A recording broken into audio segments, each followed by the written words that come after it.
Housewife. माँ, बेटा और बहू तीनों डाइनिंग टेबल पर बैठकर खाना खा रहे थे। खाना खाते खाते बेटा अपनी पत्नी से बोला, नीता, तुमने आज भी दाल रोटी ही बना दी। कम से कम खाना बनाने में तो आलस मत किया करो। तुम तो घर में ही रहती हो, कुछ अच्छा भी तो बना सकती थी। नीता बोली, बनाने वाली तो मैं आज सूजी का हलवा थी, लेकिन सूजी आई नहीं। मैंने कल ऑर्डर करी थी। कोई बात नहीं, कल बना दूंगी। किचन में कुकर की सीटी सुनाई देती है और खाना खाते खाते नीता किचन में चली जाती है। किचन से वापस आकर डाइनिंग टेबल पर बैठते हुए नीता कहती है कि आलू पकाने के लिए रखे थे, शाम को आलू की टिकिया बनाएंगे। उसकी सासू माँ भी यह सुनकर खुश होती हैं। नितिन बीच में बोल पड़ता है, ये अच्छा है, दोनों बहुत मज़े करते हो, अपनी पसंद की चीज़ें जो बनाकर खाते हो। तभी डोरबेल बजती है। सुनीता फिर से खाने की टेबल से उठकर दरवाज़ा खोलने चली जाती है। दरवाजे पर डिलीवरी बॉय सूजी लेकर आया होता। पार्सल लेकर अनीता फिर से डाइनिंग टेबल पर खाना खाने बैठती है। तब माँ बेटे से कहती है कि तू दरवाज़ा खोल देता, बेचारी को खाना खाते समय भी सुकून नहीं है। बेटा कहता है, सॉरी माँ, मैं नहीं उठ सकता, मुझे ऑफिस जाने के लिए देर हो रही है। नितिन खाना खाकर ऑफिस की तैयारी करने के लिए अपने रूम में चला जाता है। कुछ ही सेकंडों बाद वो सुनीता को आवाज़ लगाता है, नीता, मेरी घड़ी कहाँ है? मिल नहीं रही है। नीता खाना खाते खाते ही उसे बताती है, अलमारी के ड्रॉर में देखो। नितिन कहता है, नहीं मिल रही है। नीता फिर एक बार खाने के टेबल से उठकर उसकी तरफ जाने ही वाली होती है कि सासू माँ उसे रोक लेती हैं और पहले खाना खाने के लिए कहती हैं। सासू माँ कहती हैं, बच्चा नहीं है, ढूंढ लेगा वो। थोड़ी देर बाद रूम से नितिन की आवाज़ आती है, मिल गई।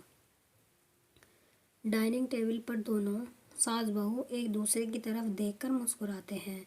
अगले दिन सुबह सुबह नितिन अपने बेडरूम में कोई फाइल ढूंढ रहा होता है और उस फाइल को ढूंढने के चक्कर में उसने पूरा कमरा तहस नहस कर दिया होता है। नितिन बड़बड़ा रहा होता है, इस घर में कभी कोई चीज़ अपने ठिकाने पर मिलती ही नहीं है। इन औरतों को भी कोई काम नहीं है, इसलिए हर चीज़ इधर की उधर करते रहते हैं। नीता अपने कमरे में आकर कमरे का बुरा हाल देखती है तो नितिन से पूछती है कि क्या कर रहे हो? नितिन कहता है, वह फाइल कहाँ है जो मैंने तुम्हें परसों दी थी? नीता तुरंत वह फाइल निकालकर नितिन के हाथों में थमा देती है और उसे कहती है कि एक बार मुझसे पूछ लिया होता, पूरा कमरा फैला के रख दिया है। नितिन उल्टा नीता को ही डांट देता है और कहता, ठीक है, अगर पूरा कमरा फैला दिया है तो तुम्हें और काम भी किया है, यही काम पूरा दिन करते बैठो। कभी कभी लगता है मुझे हाउसवाइफ से शादी करनी ही नहीं चाहिए थी। इतना बोलकर नितिन ऑफिस के लिए निकल जाता है। पति पत्नी की यह बातचीत माँ भी सुन रही होती है, जिसका नितिन को पता नहीं होता। अब माँ और नीता नितिन को सबक सिखाने के लिए प्लान बनाते हैं। अगले दिन सुबह सुबह जब नितिन नींद से जागता है तो नीता को चाय के लिए चिल्लाकर कह रहा होता है। पास ही में सोफे पर बैठी माँ उससे कहती है, नीता नहीं है, वह अपनी माँ के घर गई है, कोई ज़रूरी काम था। नितिन फ़ोन निकालकर नीता को कॉल करने लगता है। तब माँ उसे रोकते हुए कहती है, फ़ोन मत कर, माँ के घर ही तो गई है, आ जाएगी 2-3 दिन में। नितिन फ़ोन रख देता है और माँ से कह रहा होता है कि माँ चाय। तभी माँ बोल पड़ती है, हाँ हाँ, 2 कप बनाना, मैं भी पीऊँगी। बेमन से नितिन किचन की तरफ जाने लगता है चाय बनाने के लिए। तब माँ फिर से खड़े होते हुए कहती है, अरे बेटा रुको। नितिन को लगता है कि माँ उसे रोककर को चाय बनाने चले जाएंगी, लेकिन माँ कहती है, मेरी चाय में थोड़ी चीनी कम डालना। नितिन चाय बनाकर लाता है। माँ और बेटा दोनों चाय पी रहे होते हैं।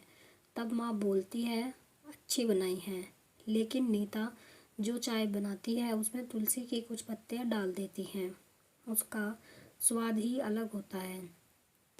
बेटा कोई नहीं, अगली बार जब तू चाय बनाएगा तो ध्यान रखना।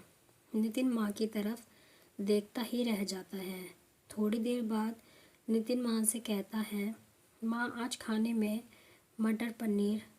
माँ फिर से नितिन की बात काटते हुए माँ कहती हैं, अरे वाह, आज मेरा बेटा मुझे मटर पनीर बनाकर खिलाएगा। अच्छा है, काफ़ी दिनों से मटर पनीर खाने की इच्छा हो रही थी। नितिन कहता है, अरे माँ, मैं तुम्हें मटर पनीर बनाने के लिए कह रहा था। माँ कहती है, नहीं बेटा, मेरे घुटनों में बहुत दर्द रहता है, मैं इतने घंटों तक किचन में नहीं खड़ी रह सकती। नितिन अपना फ़ोन निकालकर रेस्टोरेंट से ऑर्डर करने लगता है। तब माँ रोकते हुए कहती है, इस उम्र में मेरा पाचन अच्छा नहीं रहता बेटा, मुझे गैस हो जाती है और तुम मुझे बाहर का खाना खिलाना चाहते हो।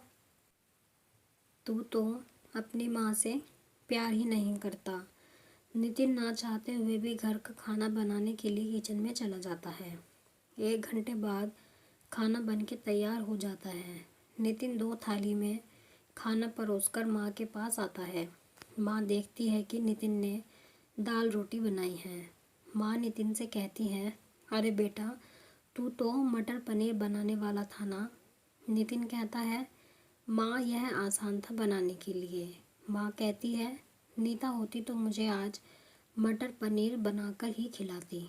चलो कोई बात नहीं, मैं कहाँ हर दिन मटर पनीर खाती हूँ, आज भी दाल रोटी ही खा लूँगी। आ बैठ, साथ में मिलकर खाते हैं। दोनों बैठकर खाना खाने लगते हैं। नितिन ने पहला निवाला मुंह में रखा ही था कि माँ उसे कहती है, अरे बेटा, दाल में नमक थोड़ा कम है, जाकर ज़रा नमक लेकर आ। नितिन खाते खाते उठता है और किचन से जाकर नमक लेकर माँ को देता है। फिर अपना खाना खाने बैठता है। बीच में ही माँ खांसने लगती हैं और नितिन से कहती हैं, अरे बेटा, खाना गले में अटक गया है, थोड़ा पानी लेकर आ। नितिन फिर से खाना खाते खाते उठता है और पानी माँ को देता है। इन सब से नितिन के मुंह पर परेशानी साफ देखी जा सकती है। नितिन को अब महसूस भी हो रहा था कि जैसा बर्ताव वह नीता के साथ करता है उसे कितना बुरा लगता होगा। हालांकि नीता के मुंह पर कभी उसने शिकन नहीं देखी थी। माँ यही नहीं रुकती। खाना खाके हो जाने पर माँ नितिन को थालियाँ धोने के लिए कहती है। फिर माँ अपने बेड पर आराम करने लगती है। तब नितिन को चादर ओढ़ आने के लिए कहती है। उसके बाद जब नितिन रूम से जा रहा होता है तब उसे रोककर एसी कम करने के लिए कहती हैं। इन सब कामों से नितिन परेशान हो जाता है, लेकिन कुछ नहीं बोल पाता।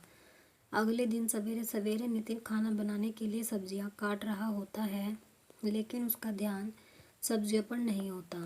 वह नीता के बारे में सोच रहा होता है और पछतावा कर रहा होता है कि वह कितना गलत था कि हाउसवाइफ का काम आसान होता है। तभी बेख्याली में उसकी उंगली कट जाती है। उससे खून बहने लगता है और वह बेसिन में अपनी उंगली धोने के लिए चला जाता है। तभी नीता उसके पास आकर उसके हाथों में पट्टी बांधने लगती है। यानी कि नीता कभी माँ के घर गई ही नहीं थी। यह तो सास बहू के प्लान का हिस्सा था, जिससे वह नितिन से छुपकर उसी घर में रह रही थी।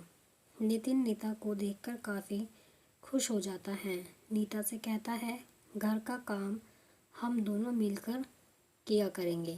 नीता पूछती है, ऐसा क्यों? नितिन कहता है कि मैं घर का काम सीख जाऊंगा और घर अगर हम दोनों का है तो घर का काम भी हम दोनों का ही होना चाहिए। आप कमेंट में ज़रूर बताएं कि आपको कहानी कैसी लगी है।